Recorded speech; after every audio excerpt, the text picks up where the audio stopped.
こんにちは、レイムです。おっす、マリサだぜ。いいこといっぱいあったかな？青子です。今回ネタにするバイクは、手軽な移動手段として人気のスクーターだぜ。珍しい、スクーターですか。そういえば前回のネタは NMAX155 でしたね。おう、とっても充実装備のスクーターだったぜ。紙一体欲しいやつだよ。これだけ新型や空張りが登場するってことは、意外とスクーターって需要あるんですね。もちろんだ。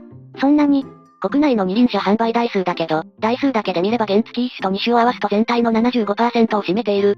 それに、川崎以外のメーカーでは、原付一種と二種の販売台数割合は 50% 以上だぜ。バイクメーカーの屋台骨は、やっぱりスクーターなんですか。海外に目を向ければ、インド市場やアジア市場は、まだまだスクーターの需要が多い。しかし、今の状態が続くわけでない。脱炭素化でバイク市場は EV へ切り替わろうとしている。もちろん主戦場はスクーター市場と予想できる。その話は長くなりそうなので、またの機会で。庶民の足として重宝されるのは、燃費が良くて、かっこよくて、リーズナブルなスクーターだ。6月時点での新型モデルや噂をサクッとまとめてみたので、スクーターに乗ってる人も乗ってない人も、見ていってくれよな。それでは、青月電子台、今回もスタートです。では、ゆっくりしていってね。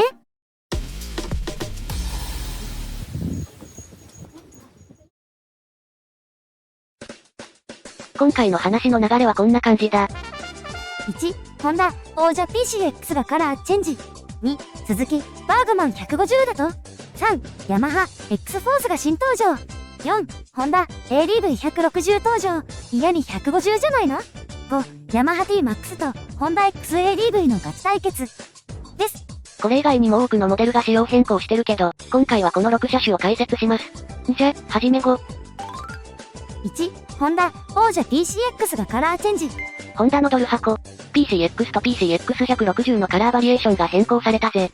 今回追加されたのはマットララクシーブラックメタリックと、ボギーブルーメタリックだ。またかっこいいネーミングですね。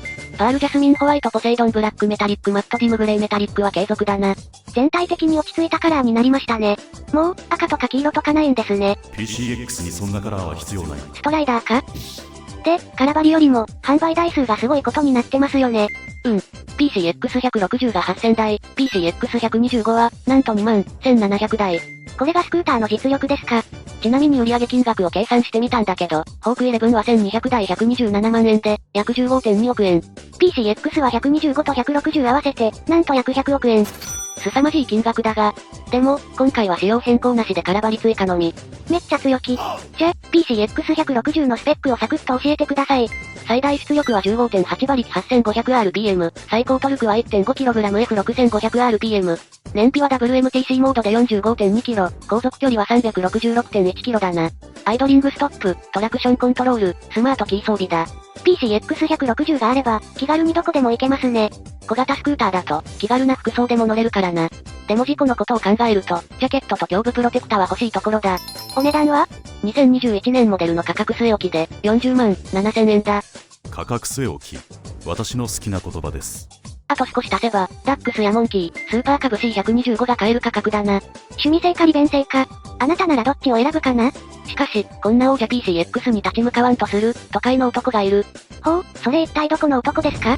それは、2、鈴木、バーグマン150だと。こちらは噂話だぜ。盛り上がる原付2種クラスに、鈴木も宣戦布告ですか？鈴木のスクーターの原付2種以上のラインナップは、バーグマン400と200、アドレス110だ。他社と比べると、少ないですね。なので、鈴木の原付2種クラスを盛り上げるために、バーグマン150がスタンバイしているらしい。でもこのクラスはホンダ PCX160 や、ヤマハの NMAX155 など、かっこよくて機能満載のスクーターたちがすでに陣取ってます。この布陣にバーグマン150がどうやって割って入るのですか？無理じゃない？正直なところ、コスパ勝負しか思い浮かばない。バーグマン150は中国のワハオジェから発売された UHR150 がベースとなると言われてる。ふむふむ。顔つきは今風のシュッとしたデザインだし、かっこいいと思います。スペックは？最大出力は 10.6kW8500rpm、最高トルクは 14.2N6500rpm。燃料タンクは8リットルだ。主要装備はアイドリングストップ、スマートキー装備だぜ。微妙なスペック。だから、価格勝負するしかないってことですか。国内仕様のバーグマン200は57万1340円。PCX160 と NMAX155 波動価格で40万7000円。生産終了したスウィッシュが 124cc で32万4000円だから、コスパっていうなら30万円前半ってところだな。装備的にはシンプルだから、その価格ならなんとかいけそうですかね。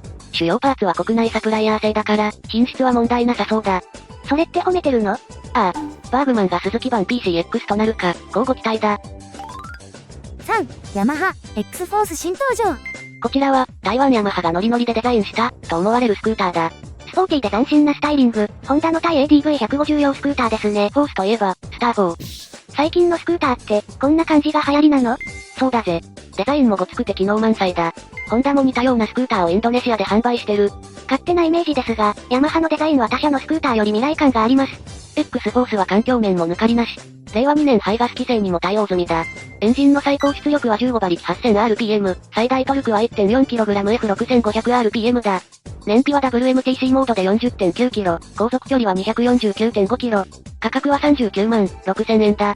NMAX155 と比べると、同じエンジンスペックだけどアイドリングストップなし、スマートキーなしだ。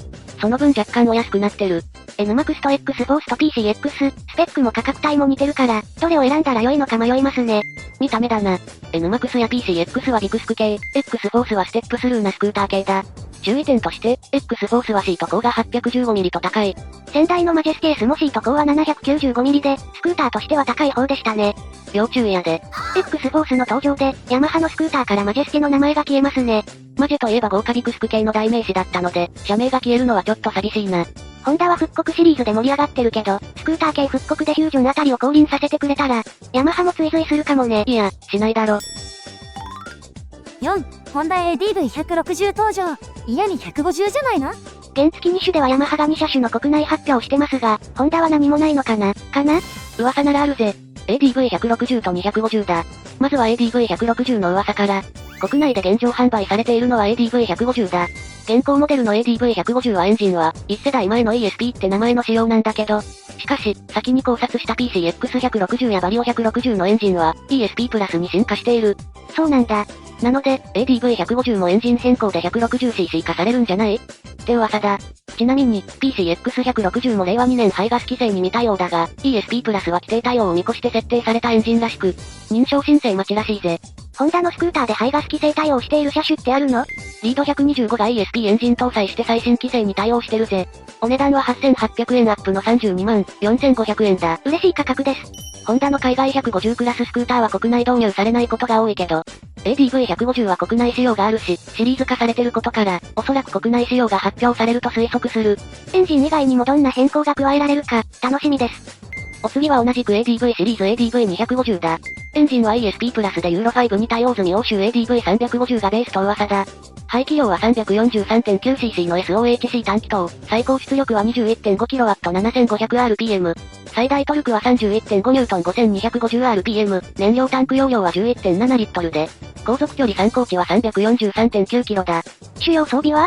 HSTC ホンダセレクタブルトラクションコントロール。HSVCS ホンダスマートフォンボイスコントロールシステム。スマートキー機能装備だ。盛りだくさん。兄弟車としてフォルツァ350がラインナップされてて、ADV350 との違いは整列フロントフォーク ADV は倒立、電動スクリーンが装備されてるところだな。国内モデルにフォルツァがいますよね。国内仕様のフォルツァは欧州の 300cc モデルのエンジンを 250cc 化したものだ。だから ADV350 が 250cc 化して発売されるってことね。いや、国内の 250cc スクーター市場が結構縮小してるのと、150cc クラスの PCX や ADV の性能が良すぎて、250cc の需要がないって話もある。それに、ヤマハのスクーター MAX シリーズにも 250cc はラインナップがないし、正直国内導入は厳しいと思うぜ。ADV250 は望み薄ですか？ ADV160 を期待して待ちましょうか。だな。5、ヤマハ T-MAX とホンダ XADV のガチ対決。さて、今回のスクーターニュースの締めだな。この2台は、国内のスクーター市場で双璧をなすモデルだ。それじゃ、まずはモデルチェンジした T-MAX560 から。バイク自体は欧州ですでに販売中のモデルですね。新デザインはスズメバチっぽい顔、突き出し気味のバックミラーは8の触覚だ。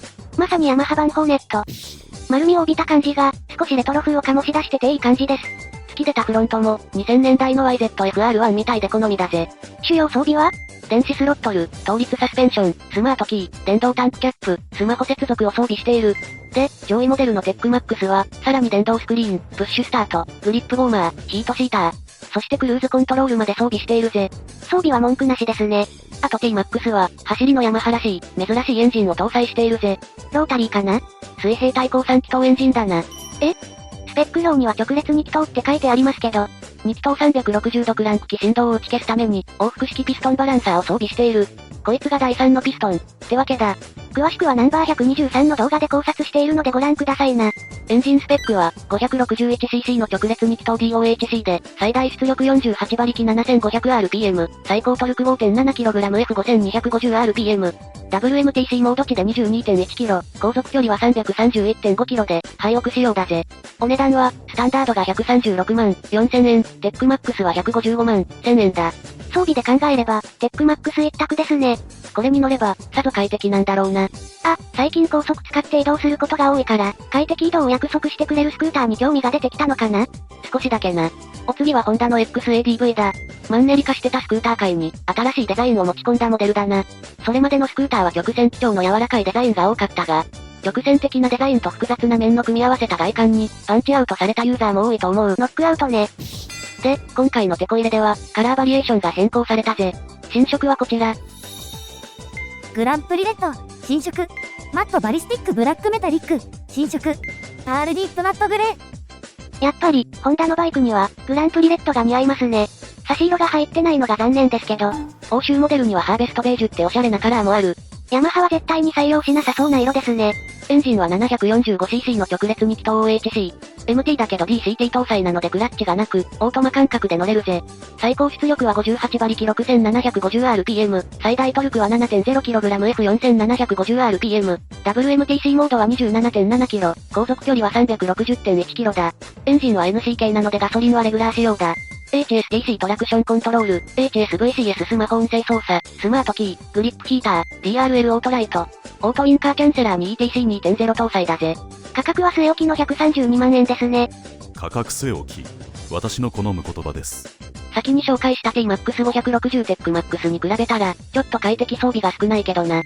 ヤマハって、大抵スタンダードモデルと SP モデルを用意してるでしょ？これって、結局 SP モデルを買っちゃうから、装備充実だけど支払いも増える商法ですよね。商法って、選択肢は多い方がいいだろ？ホンダはワンモデルが多いから、その点では悩まなくて済むな。XADV は近年のホンダ大型車の中ではヒットモデルだ。スクーターでここまで人気が出るのは珍しいですね。それは、XADV がしっかり未舗装路を走れるバイク、だからだな。見た目こそスクーターだけど、中身はネイキッド、NC シリーズの派生モデルだ。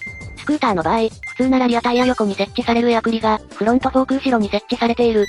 これは、未舗装路を走った時に自分が巻き上げた砂ぼこりを吸わなくて済む。グラベル走行モードも設定あり、マフラーもかち上げなので、多少の水場も走れる。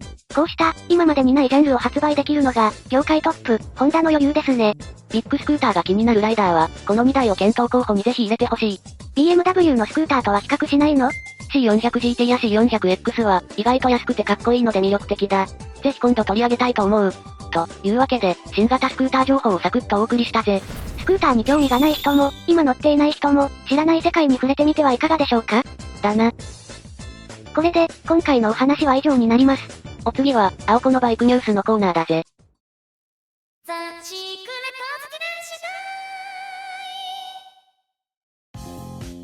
こんにちは、青子のバイクニュースのコーナーです。いやー、暑かったですよ。今回はどちらへツーリングへ？鈴鹿8時間耐久の合同タイヤテストを見に行ってましたよ。平日のサーキットはどうでした？ガラガラでしたね。グランドスタンド、ヘアピン、S 字、どこでも入り放題見放題でした。そうだろうな。常陸大友をディブシケインが見下ろせる席に陣取って、コーヒー飲みながらテストの様子をまったり見てました。周りの人たちは、川崎の T シャツと旗で応援してる人、でっかいカメラで撮影している人、スマホ見ながら何かを指示している人などがいましたよ。午後のセッションを見てましたが、赤旗中断も数回ありました。一番甲高い排気音だったのは、ホンダの CBR セントリプル R でしたね。いかにもテスト車両のティーンフ RC の車両ですね。いい音でした。吉村モチュール、川崎レーシングと、話題どころも走ってるところをしっかり見てきたぜ。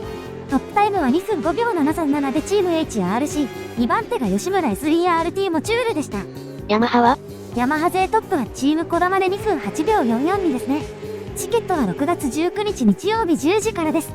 もちろん青月も購入予定だぜ。8月の鈴鹿8体でお会いしましょう。では、今回はこの辺で。それでは、See you.